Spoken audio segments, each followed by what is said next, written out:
Hey everyone, in today's tutorial I'm going to show you how to zoom a specific part of your video when you're working on a project in CapCut. So I have this project right here that I'm currently working on, and I'm just going to use this to demonstrate to you so you can know how to zoom out a specific portion in your video. Let's assume I want to zoom like this specific part of this video. I want to zoom it out a little bit so people can be able to see what's here.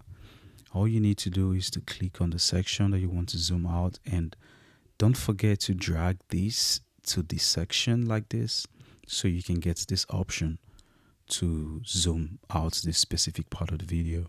So if I take this and pull it out like so, you see there is no option to zoom out in the video, but you can also of course click on it and you see it appears here automatically. All right, what you want to do, you want to go to the bottom section or any part of this section, and you want to click and hold and just drag out like this.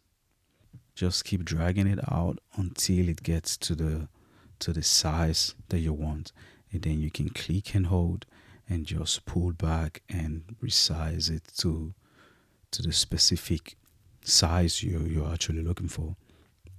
But don't forget 3 steps. First step, the video. Second step, you click on it, just drag this bar and leave it here so you can have this option to zoom out, and then click and hold, just drag until it gets to the size that you actually want. And on this other side of the section, this is the part where you can also adjust it.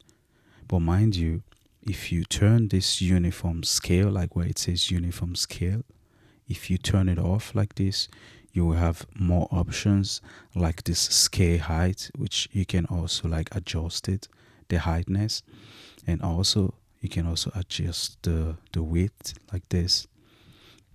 But I always leave this turned off because most of the time I don't need it, so it depends on what you need. But if you ever made a mistake around here and you don't know how to go about it, or you don't know what you did wrong, you just come up here and just click on this button where it says reset, and it should reset to its original form. So yeah, that's it guys. It is quite simple, quite easy. If you find this video helpful, please give it a thumbs up and do consider subscribing. Thanks for watching. Catch you guys on the next one. Peace.